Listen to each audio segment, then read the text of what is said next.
बड़ी बैठक भी दिल्ली में होने वाली है बिहार चुनाव को लेकर ही। एक बार मैं दिल्ली का रुख कर लेती हूँ, ऋषिकेश बहुत देर से वेट कर रहे हैं। तो ऋषिकेश, कुछ बड़ा होने वाला है इस बैठक में? क्योंकि इससे पहले कल कांग्रेस की बिहार चुनाव को लेकर बैठक होती है और आज एनडीए की ये बैठक।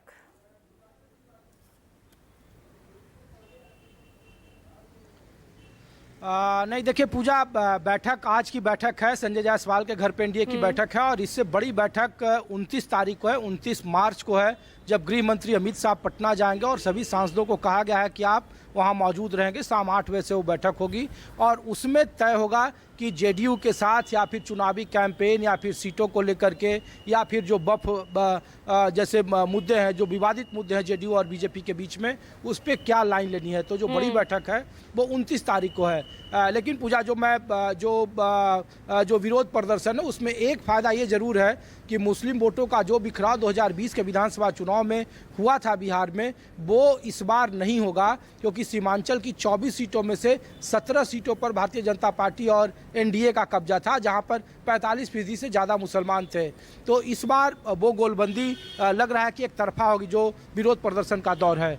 दूसरा जो एनडीए की बैठक है पूजा, उसके बाद 29 मार्च को वो बैठक है जो महागठबंधन को लेकर कई तरह के कयास लगाए जा रहे थे बिहार में कि वो क्या कांग्रेस अलग राह लापेगी, कन्हैया कुमार अलग यात्रा निकाल रहे हैं तो सीट को लेकर के बहुत अच्छा नहीं चल रहा है, इफ्तार पार्टी में कांग्रेस के नेता शरीक नहीं हुए। तो कल राहुल गांधी ने स्पष्ट तौर पर सभी नेताओं की मौजूदगी में कहा कि बिहार में जो इंडिया गठबंधन का स्वरूप है, हम उसी पर चुनाव लड़ेंगे। बिहार में कोई किंतु परंतु जैसी नहीं है। हाँ, नेताओं को जरूर कहा कि आप अच्छे उम्मीदवार चुनिए, अच्छा सीट चुनिए, जो जिताऊ सीट है कांग्रेस के पक्ष में।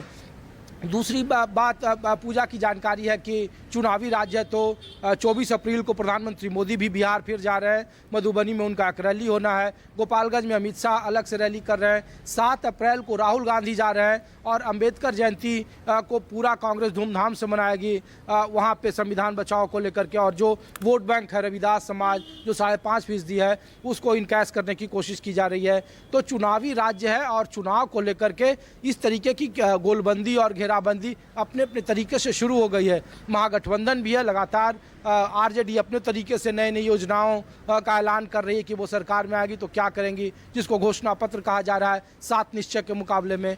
बाकी जो घटनाक्रम है, राहुल गांधी का 7 तारीख को जाना, वहाँ पर मुस्लिम समाज का विरोध करना, वक्फ संशोधित बिल पर जेडीयू की चुप्पी। हालांकि जो राष्ट्रीय अध्यक्ष है, कार्यकारी अध्यक्ष संजय झा, जब उनसे पूछा गया संसद में एक दिन पहले, तो उन्होंने कहा कि वो समय पर पत्ते खोलेंगे, सब लोग इंतजार करिए। बगल में वहाँ पे मनोज झा और संजय यादव आरजेडी के 2 और राज्यसभा के सांसद थे। तो इस तरीके की बातें हैं। जेडीयू भी खुलकर नहीं बोल रही है, लेकिन हाँ, वो ये जरूर बोल रही है कि अगर वो वक्फ संशोधन बिल पास हुआ और अगर उन्हें चुनाव में जाना है तो मुसलमानों को लेकर उन्हें क्या कहना है। वो 2013 का हवाला दे रहे हैं पूजा कि 2013 में कैसे चुपके से संशोधित बिल कर दिया गया और वक्फ के प्रबंधन और जमीन के संपत्ति के प्रबंधन के नाम पर असीमित शक्तियाँ दी गई है 2013 में जो संशोधित हुआ था, और चुनाव के ठीक पहले किया गया है, जबकि उनके पास बहुत सारा था। जब 13 में ये लोग संशोधित बिल कर रहे थे तो अलीगढ़ मुस्लिम यूनिवर्सिटी के लिए 224 एकड़ की जमीन नीतीश कुमार ने दी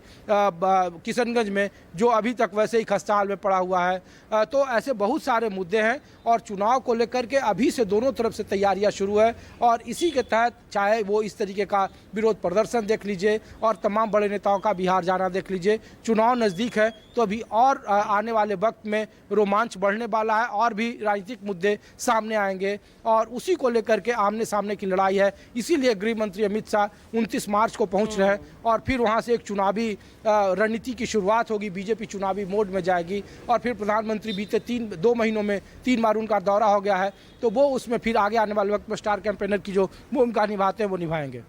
चलिए, तो ठीक है, तैयारियां तो जोरों पर है। इस बीच क्योंकि समय मेरे पास कम है, to the point, Jairam Ramesh, Jairam Viplav ji, मैं आपको 10 सेकंड दे रही हूं, बोलिए।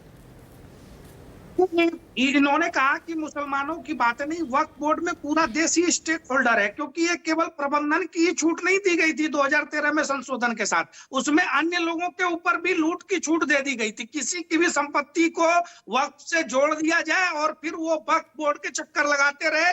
आप इसका उदाहरण सबसे बड़ा निकल करके आया तमिलनाडु से।